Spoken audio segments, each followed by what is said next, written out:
Hello, Namaste, Sat Shri Akal, Assalamu Alaikum. This is Meenakshi Trivedi, a physical educationist, and you're watching Scholars Mantra.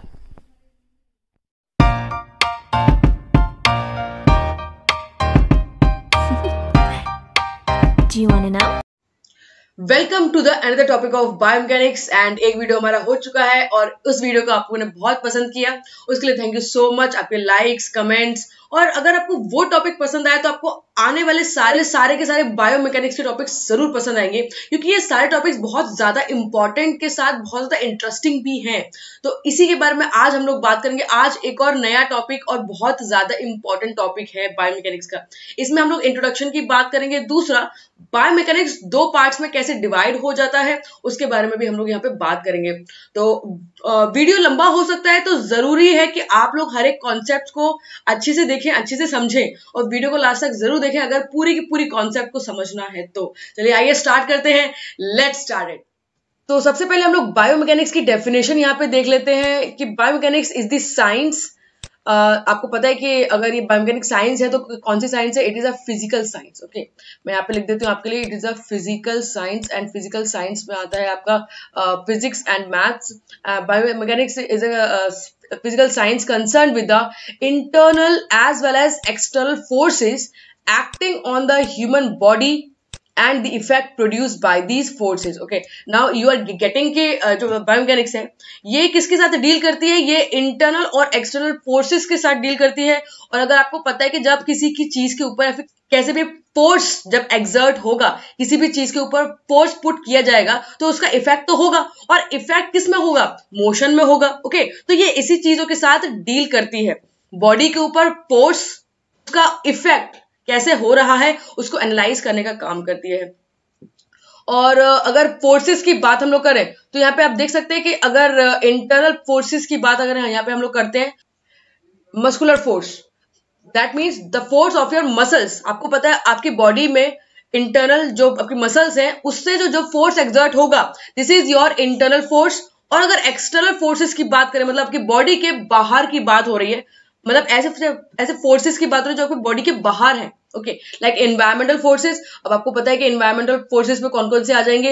Air, that means air resistance, right? Air resistance, friction, water, gravity and counter force. इन सभी के बारे में आज हम लोग बात करने वाले हैं। तो आपको पता है कि लाइक आपकी बॉडी के ऊपर जो भी फोर्सेस एक्सर्ट हो रहे हैं, internal as well as external, उसका इफेक्ट कैसे होगा, इसी के बारे में आज हम लोग बायोमैकेनिक्स में बात करेंगे और ये होती है इसकी डेफिनेशन। इसके बाद हम लोग बात करते हैं, दो चीजें और आती हैं बायोमैकेनिक्स में। आप लोगों ने देखा भी होगा कि आपके कॉम्पिटिटिव एग्जाम्स में या फिर जब भी आप कोई एमफिल या पीएचडी का एंट्रेंस एग्जाम देते हैं, मास्टर्स का एंट्रेंस एग्जाम देते हैं, तो वहां पे आप लोगों को इसके बारे में जरूर पूछा जाता है, what is mechanics and what is dynamics. तो इसको भी आज हम लोग यहाँ पे सॉल्व कर लेते हैं। देखिए, मैकेनिक्स क्या है? It is a branch of the mathematics and physical sciences. Are you getting? ये फिजिकल साइंसेस एंड मैथमेटिक्स की ब्रांच है that deals with motion and the forces causes the motion, as we have understood कि biomechanics actual में, मैं यहाँ पे एक चीज लिख देती हूँ आपको, बायोमैकेनिक्स। ओके, तो जैसे कि आप देख सकते हैं, अगर हम लोगों ने बायोमैकेनिक्स को आधा आधा डिवाइड किया तो बायो अलग हो जाता है और मैकेनिक्स अलग हो जाता है। ओके, बायो का मतलब होता है life, you know this. Bio का मतलब होता है लाइफ और मैकेनिक्स का मतलब जो आप यहाँ पे पढ़ रहे हैं। ओके, अब मैकेनिक्स का मतलब सिंपल सी यही होगा कि ये फिजिक्स की और मैथ्स की ब्रांच है जो मोशन के साथ, और मोशन किस वजह से हो रहा है, फोर्सेस के साथ डील करती है, उसको कहते हैं मैकेनिक्स। अब डायनेमिक्स क्या होता है? डायनेमिक्स से आप लोग देख के ही समझते हैं कि डायनेमिक्स का मतलब होता है मूवमेंट। एक स्टैटिक होता है, एक डायनामिक होता है। Are you getting? यस। तो स्टैटिक का छोड़ते हैं, आपको डायनामिक्स अब समझ में आ रहा है कि किसकी बात हो रही है। डायनामिक्स मतलब मूवमेंट। ओके, तो ये जो मूवमेंट हो रही है, मूवमेंट मतलब मोशन। अब हम लोग बायोमैकेनिक्स में पढ़ रहे हैं तो मोशन आ जाएगा। ओके, तो मूवमेंट मतलब मोशन। अब मोशन की केवल बात अगर होगी तो, आर यू गेटिंग? मैकेनिक्स में फोर्सेस की बात भी हो रही है और मोशन की बात भी हो रही है, लेकिन डायनामिक्स में केवल और केवल मोशन की बात हो रही है। यहाँ पे लिखा हुआ है कि it deals with the motion of the bodies under the influence of the forces. समझ लीजिए कि जो डायनामिक्स है, dynamics is the branch of mechanics which deals with only and only about the motion. कि कैसे वो मोशन हो रहा है, वहां पे फोर्सेस का कंसर्न नहीं है। ओके, नाउ अब बात करते हैं इंपॉर्टेंस की। आपको पता है कि अभी रिसेंटली स्पोर्ट्स में कितना डेवलपमेंट हुआ है। अगर हम लोग ज्यादा दूर ना जाकर केवल 5 years एगो की बात करें, ओके, पुराने 5 years को आप देख लीजिए, कितना ज्यादा एडवांसमेंट आया है, रिसर्चेस, कितने ज्यादा इक्विपमेंट्स और कितनी ज्यादा टेक्नोलॉजी आ गई है जिससे हम लोग स्पोर्ट्स को डेवलप कर पाए। क्या रीजन है, स्पोर्ट्स इतनी जल्दी ऊपर कैसे गया?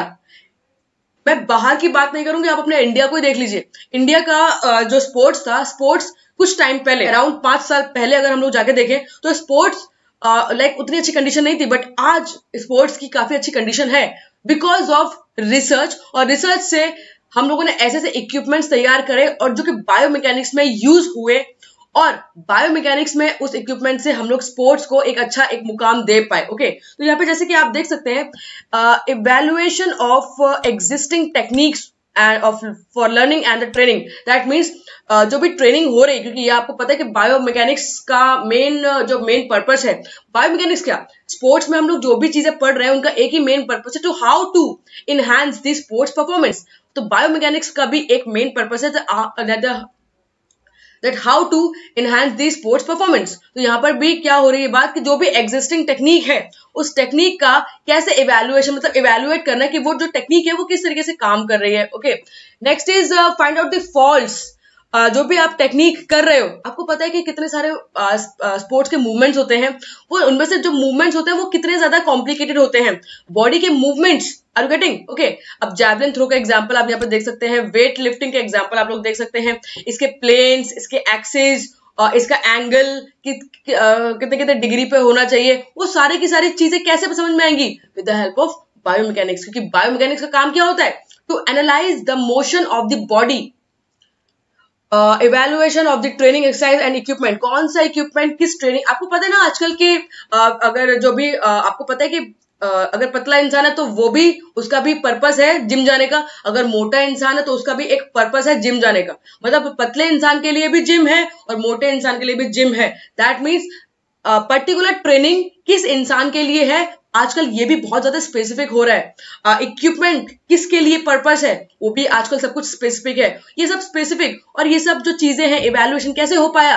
बिकॉज ऑफ बायोमैकेनिक्स, क्योंकि बायोमैकेनिक्स ने इस चीज को एक बहुत एक हाइट प्रोवाइड करी कि हर चीज को हम लोग एनालाइज कर सकते हैं, जिससे अपने स्पोर्ट्स परफॉर्मेंस को इंक्रीज कर सकते हैं। ओके, इसके बाद हम लोग बायोमैकेनिक्स यहाँ पे आप लोग देख लिया है, और now we are concern with biomechanics are divided into 2 parts. 2 parts में डिवाइड हो जाती है, एक काइनेमैटिक्स और काइनेटिक्स। एक चीज मैं आपको बताती हूँ कि ये जो चीजें हैं ये इतनी ज्यादा लाइक इंपॉर्टेंट है कि इस चीज को एक वीडियो में बता पाना बहुत मुश्किल हो जाता है, क्योंकि बहुत कुछ डीपली होता है। बट आई विल ट्राई कि मैं इसको डीपली आपको पढ़ा पाऊँ, क्योंकि हमारी भी कुछ लिमिटेशंस होती हैं। तो मैं आपको यही बोलूंगी कि वीडियो को थोड़ा सा लास्ट तक जरूर देखें ताकि आप पूरा का पूरा कॉन्सेप्ट को समझ पाए। Okay, now as you know that biomechanics divide into 2 parts, kinematics and kinetics. अब इसको समझने का एक बहुत आसान तरीका है, क्योंकि अक्सर स्टूडेंट्स कंफ्यूज हो जाते हैं कि ये क्या था और ये क्या था। आप लोग यहाँ पे देख सकते हैं कि यहाँ पे एम आ रहा है, यहाँ पे एम आ रहा है, यहाँ पे कहीं एम है नहीं, तो अगर एम आ रहा है तो समझ जाना एम फॉर मोशन। ये मैं आपको याद करने का तरीका बता रही हूँ, इससे आपको हमेशा याद रहेगा। Okay, M for motion. अब यहाँ पे कहीं भी मोशन नहीं है तो यहाँ पे लिख दो कि फोर्सेस। तो अगर फोर्सेस की बात होगी तो दैट मीन्स वो हो गया काइनेटिक्स, और अगर मोशन की बात होगी मोशन के लिए तो वो हो गया काइनेमैटिक्स। इतना समझ में आया? ओके, अब काइनेमैटिक्स में क्या क्या आता है देखिए, यहाँ पे लिखा हुआ है कि it describes the motion of the body. Clear है? ओके, इसमें क्या क्या चीजें आ जाती हैं यहाँ पे आप देखिए, like distance, displacement, speed, velocity, acceleration and acceleration due to gravity. इसकी बात आज हम लोग करेंगे पूरी की पूरी डिटेल में। और काइनेटिक्स में क्या क्या चीजें आ जाती हैं? काइनेटिक्स में which causes a body to move, which causes मतलब जो कॉज करती है उस मोशन के लिए, और आपको पता है वो है फोर्स। ओके, इसमें क्या क्या चीजें आ जाती है? फोर्स, इनर्शिया, मास, वेट, इम्पल्स, प्रेशर, मोमेंटम, इन सब की बात आज हम लोग करेंगे। सबसे पहले बात करते हैं काइनेमैटिक्स की। ओके, अब काइनेमैटिक्स में आप देखिए कि डिस्टेंस की बात हो रही है। आप सबको पता है कि डिस्टेंस क्या होता है। ओके, एक चीज और मैं आपको यहाँ पे बताती हूँ कि जब भी हम लोग यहाँ पे पढ़ेंगे बायोमैकेनिक्स में एक चीज बहुत ज्यादा इंपॉर्टेंट है, वो है इसके यूनिट्स एंड इसके फॉर्मूलाज। अगर आपको फॉर्मूलाज और इसकी यूनिट्स याद है तो आपको इसकी डेफिनेशन या फिर कुछ भी रटने की जरूरत नहीं है। तो इसकी डेफिनेशन अगर हम लोग देखें तो length of the path covered by the body, that means total distance covered by the body, तो ये हो गया आपका डिस्टेंस। ओके, अब इसकी यूनिट अगर हम लोग देखें तो ये आप अपनी कॉपी में जरूर लिखेगा, it's a metre, centimetre, kilometre. Okay, इतनी यूनिट में इसको मेजर किया जाता है। अब अगर इसको एग्जांपल्स में देखें तो आपको पता है कि सपोज करिए this is the man and this is going from A to B and B to C and C to D again. So यहाँ पे अगर टोटल डिस्टेंस की बात करें तो टोटल डिस्टेंस कितना हो गया? टोटल डिस्टेंस हो गया आपका 16 किलोमीटर, राइट? इतना क्लियर हुआ? ओके, अगर इसकी डिस्प्लेसमेंट की बात करें, it is the shortest distance between the bodies initial and the final position. मतलब जहां से उसने स्टार्ट किया था और जहां पे एंड किया है उसके बीच में सबसे कम डिस्टेंस कितना है उसको कहते हैं डिस्प्लेसमेंट। इसकी यूनिट और डिस्टेंस की यूनिट सेम है। यूनिट जैसे कि आप देख सकते हैं unit is same but meaning में थोड़ा सा चेंज हो गया। अब कैसे चेंज हुआ वो हम लोग यहाँ पे देख लेते हैं। अगर इसके एग्जांपल की बात करें तो जैसे कि आप यहाँ पे देख सकते हैं कि person is having a bicycle और बाइसाइकिल इसने स्टार्ट करी, दिस इज द ए, अगर हम लोग इसको मान ले इनिशियल पोजीशन, राइट? इसको हम लोग इनिशियल पोजीशन मान लेते हैं। इनिशियल पोजीशन से स्टार्ट करी, ए से बी तक गया और बी से सी तक गया। अब सी तक गया दैट मीन्स इसको हम लोग फाइनल पोजीशन मान सकते हैं, बिल्कुल मान सकते हैं। तो this is the final position. Okay, अब ए से बी गया, बी से सी गया। अगर इसको डिस्टेंस की बात करते, डिस्टेंस निकालने की बात करते तो इसका डिस्टेंस होता 4 metre plus 3 metre, that means 7 metre. सही है ना? ओके, बट हमको इसका डिस्प्लेसमेंट निकालना है। आपको पता है डिस्प्लेसमेंट होता है इनिशियल और फाइनल पोजीशन के बीच में छोटा डिस्टेंस, सबसे कम डिस्टेंस। ओके, तो अब इसको आप कैसे निकालेंगे? आप लोगों ने पेपर 1 की तैयारी आप लोग कर रहे होंगे, काफी लोग, तो आप लोगों ने पेपर 1 में डायरेक्शंस पढ़े होंगे। डायरेक्शंस के मेथड से ही इसको निकालेंगे। दैट मीन्स एक मेथड होता है पाइथागोरस थ्योरम का, तो उसका फॉर्मूला होता है AC square is equal to AB square plus BC square. Okay, तो इस तरीके से आप उस फॉर्मूले से इसको निकाल सकते हो। तो इसका आंसर आ जाएगा 5 मीटर। ओके, एक और चीज है यहाँ पे, एक और एग्जांपल देख लेते हैं। अगर सपोज करिए दिस इज द A, मतलब this is the initial position and this is the final position. Okay, तो A से स्टार्ट किया B पर, तो ये अगर डिस्टेंस की बात करें तो डिस्टेंस देखिए ऐसे घूम घूम के ये डिस्टेंस गया। ठीक है, क्लियर है? अगर पूरा डिस्टेंस, अगर टोटल एरिया कवर करेंगे तो ये पूरा एरिया कवर करेंगे, बट अगर डिस्प्लेसमेंट की बात करेंगे दैट मीन्स इन दोनों के बीच में सबसे कम डिस्टेंस क्या है, तो वो यहां से लेकर यहां तक का डिस्टेंस निकाल लेंगे, तो उसको बोलते हैं डिस्प्लेसमेंट। ओके, ये आपको समझ में आया? इसके बाद है स्पीड। अब आपको स्पीड का, मैं जैसे कि मैंने आपको कहा था कि स्पीड का फॉर्मूला याद रखना है। अब फॉर्मूला याद रहेगा तो आपको यूनिट भी याद हो जाएगी। ओके, अब इसका फॉर्मूला देखिए यहाँ पे लिखा हुआ है, speed is equal to distance upon time taken. Okay, speed is equal to distance upon time taken. अब देखिए इसका डेफिनेशन भी सेम ही है। Average speed of the body is obtained by dividing the distance covered by the time taken. Okay, अब आपको definition याद रखने की जरूरत नहीं है, फॉर्मूला याद रहेगा, डेफिनेशन भी याद हो जाएगी और यूनिट भी याद हो जाएगी। अब यूनिट कैसे याद होगी? देखिए, आपको पता है कि डिस्टेंस किस यूनिट का है? डिस्टेंस की यूनिट है मीटर, किलोमीटर। ओके, तो इसको हम लोग को मीटर लेते हैं क्योंकि ऐसा ही यूनिट जो है वो मीटर और किलोमीटर है, बट बैलेंस करने के लिए हम लोग इसको मीटर लेते हैं। और आपको पता है कि टाइम की यूनिट है सेकेंड, तो इसका क्या हो गया आंसर? और ये अपॉन में है, मतलब डिवाइड में है, तो ये हो गया मीटर पर सेकेंड, या फिर इसको ऐसे भी लिख सकते हैं मीटर पर सेकेंड। ओके, इस तरीके से भी लिख सकते हैं, जैसे कि आप यहाँ पे देख सकते हैं इसकी यूनिट मीटर सेकेंड, सेंटीमीटर पर सेकेंड और किलोमीटर पर आर। अब ये आर में अगर निकालेंगे तो किलोमीटर के हिसाब से निकालना पड़ेगा क्योंकि बैलेंस करने के लिए। ओके, तो आपको ये चीज समझ में आई। अगर वेलोसिटी की बात करें तो जैसे ही डिफरेंस डिस्टेंस और डिस्प्लेसमेंट में होता है, उसी तरीके से डिफरेंस स्पीड और वेलोसिटी में भी होता है। अब again I am telling you कि डेफिनेशन को याद करने जाओगे तो भूल जाओगे, गो टू द फॉर्मूला। अब फॉर्मूले में यहाँ पे देख सकते हैं कि यहाँ पर है displacement upon time taken. Speed क्या थी? Distance upon time taken. अब वेलोसिटी क्या है? Displacement upon time taken. अब आपको पता है कि दोनों की यूनिट सेम है, तो दोनों की यूनिट सेम ही रहेगी, मीटर पर सेकेंड, सेंटीमीटर पर सेकेंड और किलोमीटर पर आवर। आपको समझ में आ रहा है ना कि डिस्टेंस और डिस्प्लेसमेंट की यूनिट सेम थी, स्पीड और वेलोसिटी की भी यूनिट सेम है।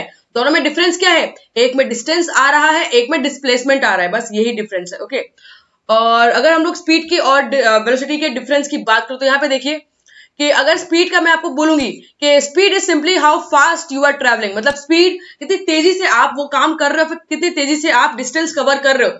अगर वेलोसिटी की बात करें तो क्या होगा? तो यहाँ पे देखिए स्पीड का मतलब ये हो गया कि इसका मतलब ये होगा कि Yohan Blake an athlete is travelling at the speed of 10 metre पर सेकेंड, ठीक है ना, 10 मीटर पर सेकेंड की स्पीड से वो मूव कर रहा है। बट अगर वेलोसिटी करेंगे तो क्या करेंगे?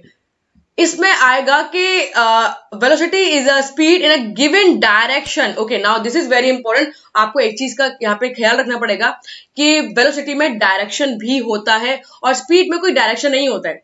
वेलोसिटी में स्पीड के साथ साथ डायरेक्शन भी होता है। तो यहाँ पे देख सकते हैं इट कुड बी नेगेटिव, मतलब नेगेटिव भी हो सकता है, और it could be positive, negative भी हो सकता है और पॉजिटिव भी हो सकता है। तो अगर उसी का एग्जांपल हम लोग यहाँ पे देखें तो ये है कि Yohan Blake is the travelling at a speed of 10 metre पर सेकेंड टुवर्ड्स द ईस्ट। अब डायरेक्शन समझ में आ गया, north south east west. Okay, तो ये जो डायरेक्शंस है, डायरेक्शंस आपको किसमें हेल्प करेंगे?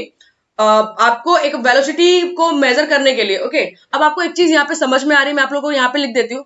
एक तरफ आपकी स्पीड है और एक तरफ आपकी वेलोसिटी है।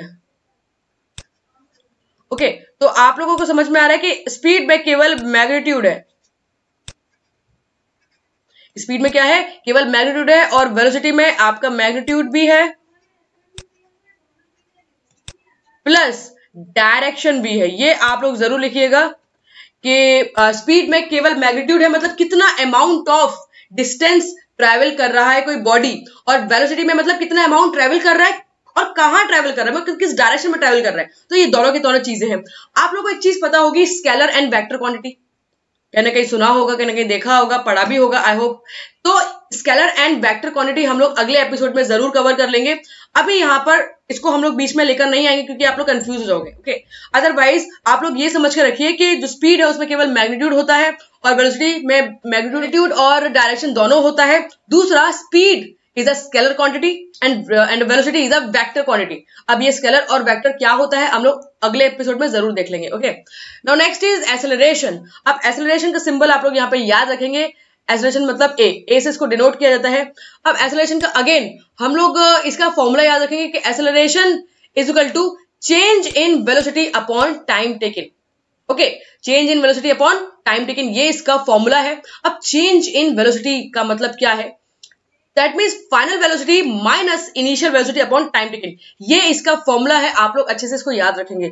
अब एक चीज और आपको समझ में आ रही है कि एक्सेलरेशन में डिस्टेंस या फिर एक्सेलरेशन में स्पीड नहीं ली गई है, इसके फॉर्मूले में वेलोसिटी ली गई है। दैट मीन्स अगर वेलोसिटी में डायरेक्शन था तो एक्सेलरेशन में भी डायरेक्शन होगा। Are you getting this? Okay, तो ये भी वेक्टर क्वांटिटी बन जाता है। दूसरा, इसमें भी डायरेक्शन होता है, positive direction and negative direction. Okay, दोनों चीजें यहाँ पे समझ में आ गई आपको। और यहाँ पे आप देख सकते हैं कि इसका फॉर्मूला इस तरीके से डिनोट किया जाता है, वी एफ मतलब फाइनल वेलोसिटी माइनस वी आई मतलब initial velocity upon time taken. तो ये इसका फॉर्मूला है एंड ये इसकी यूनिट है मीटर पर सेकेंड स्क्वायर। ये आप लोग याद करके रखेंगे, इसका फॉर्मूला बहुत ज्यादा इंपॉर्टेंट है। दूसरी, इसकी यूनिट बहुत ज्यादा इंपॉर्टेंट है। ओके, इसके बाद आपको पता है कि there are two types of acceleration, number one is positive and number two is negative acceleration. दो टाइप के एक्सेलरेशन होते हैं। उसके बाद नेक्स्ट आता है आपका acceleration due to gravity. Acceleration due to gravity मतलब ग्रेविटी का फोर्स, मतलब कोई भी चीज अगर नीचे ग्राउंड पे गिर रही है, वो क्यों गिर रही है? Because of gravity. बट कितनी स्पीड से गिर रही है उसको कहते हैं एक्सेलरेशन ड्यू टू ग्रेविटी, और जिसको जी के साथ डिनोट किया जाता है। Okay, the downward acceleration which a body experience while in air it's due to the influence of the earth and all the bodies near to the surface। Clear है? जब भी कोई चीज ऊपर से हवा में नीचे गिरती है तो वो कितनी स्पीड के साथ गिरती है, उसी को कहते हैं एक्सेलरेशन ड्यू टू ग्रेविटी। और इसका फॉर्मूला, इसका यूनिट आपको पता है 9.81, ये कांस्टेंट वैल्यू है। और अगेन जो यूनिट एक्सेलरेशन की थी वही same unit acceleration due to gravity की होगी, मीटर पर second square. Okay, again it is a constant value at any given place. Okay, हर जगह ग्रेविटी सेम ही रहती है।